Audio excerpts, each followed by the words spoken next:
Thanks for tuning in to the Silver Fox FPV. We got the Ummagawd Vortex 250 Pro. I was pretty excited about this. We got a night race coming up that we're doing, so needed something with a little bit of a competitive advantage. And this thing, when I did my research, it looked like it was already tuned, ready to go right out of the box. I'm not going to have to do anything with this thing but bind it up and go. Let's take a look. Let's see what we got.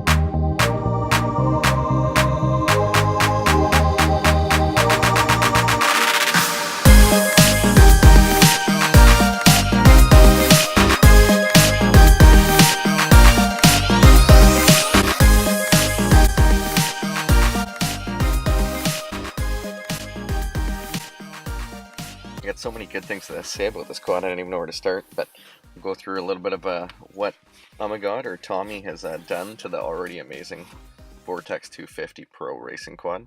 He's taken the motors, he's gone to a lightweight lumenier 2350. He's taken the 4mm arms off, and he's gone to a 3mm lightweight arm. He's changed out the steel screws for titanium lightweight screws, and he's also pulled off that old CMOS camera and he's put a real nice CCD camera on there.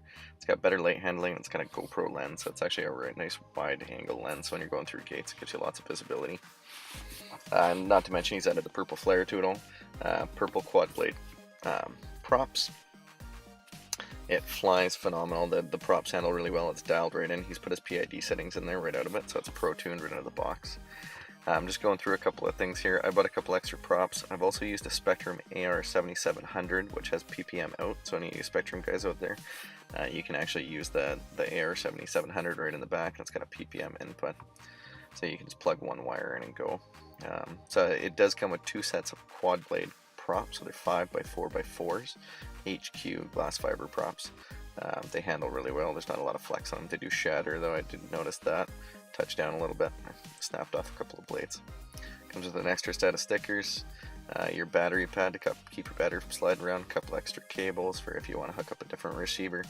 That's one thing, these don't come with a receiver, so be prepared when you order one. You will have to put your own receiver in, or maybe order a receiver with it. You got your dongle for your camera if you want to adjust any settings, and then your circular polarized antenna that comes with it as well. And then of course your Immersion Rc stickers. If you do want a more in-depth walkthrough of manual or changing anything like that, you can go to immersionrc.com. They have the manual on there. You can download the PDF right to your phone and bring it with you to the field. A little bit of a walkthrough as we go through the setup. So if you go to Fat Chart channel number 1 on your goggles, plug in your quad, and it'll ask you to bind your receiver, at which point you bind your receiver, it'll automatically detect it, and then it'll ask you to go through all your different controls, and it'll map out which control is which, and it automatically does your channels. So there's no going on your computer and setting all this up like the old days. I did this right at the field right before I took off for my test flights, put a couple batteries through it. One important thing is when it does tell you to level the quad, make sure you do put in a nice level ground, and then hold your stick back when it asks you. That's what it's going to, the flight controller is always going to revert back to when it goes to level itself. One thing they don't include in any of their manuals, it never tells you how to arm or disarm the quad. So one thing I'm learning here is the Vortex or immersion system is to arm the quad. You're going to use your throttle down and to the right, hold it for 2 seconds, and it'll arm. You'll see in the top middle of your screen. To disarm, go down and to the left, hold it for 2 seconds, and it'll disarm. And same thing to get into your OSD menu, down and to the left to disarm. Anyways guys, hope you liked the video. Hit me up in the comments if you do have any questions, and if you like the video, throw a like in there and subscribe for more.